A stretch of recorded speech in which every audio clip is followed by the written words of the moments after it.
भोलेनाथ की बड़ी भक्त थी, भोले बाबा की बड़ी पूजा किया करती थी। तो एक बार भोलेनाथ उस बूढ़ी मैया के सामने प्रकट हो गए। बुढ़िया मैया से कहा, मैया तेरी पूजा भक्ति से मैं प्रसन्न हो गया हूँ, वरदान मांगो, क्या चाहिए। बुढ़िया मैया ने कहा, बाबा क्या दोगे। कहा, जो भी मांगोगी वो दे दूंगा, कोई एक वरदान दूंगा। लेकिन कितने वरदान दूंगा? एक। पूतना ने कहा ठीक है, बुढ़िया मैया ने कहा ठीक है बाबा जी, लेकिन बाबा जी थोड़ा सा टाइम देंगे आप, मैं थोड़ा घर चली जाऊं, घर में जाकर बहू से पूछ लूं कि क्या मांगना है। भोलेनाथ ने कहा ठीक है, लेकिन दूंगा एक ही वरदान दूंगा। अब बुढ़िया मैया घर आई, बहू से कहा, री बहू क्या मांगना है।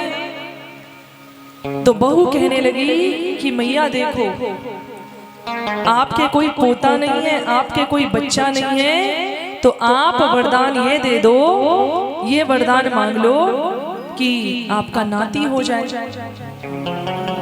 यानी मेरी संतान हो जाए।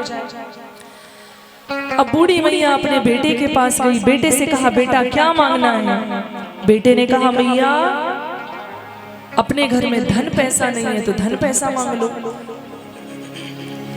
अब बूढ़ी माता की दोनों आंखों में दिखाई नहीं देता था, तो बूढ़ी माँ ने सोचा, बेटा कहता है कि पैसे मांग लो, बहू कहती है कि नाती पोते मांग लो, और मेरी इन दोनों आंखों में नहीं दिखाई देता। ऐसा ना हो, क्यों ना मैं दोनों आंखों ही मांग लूं। अब बुढ़िया मैया गई भोलेनाथ के पास।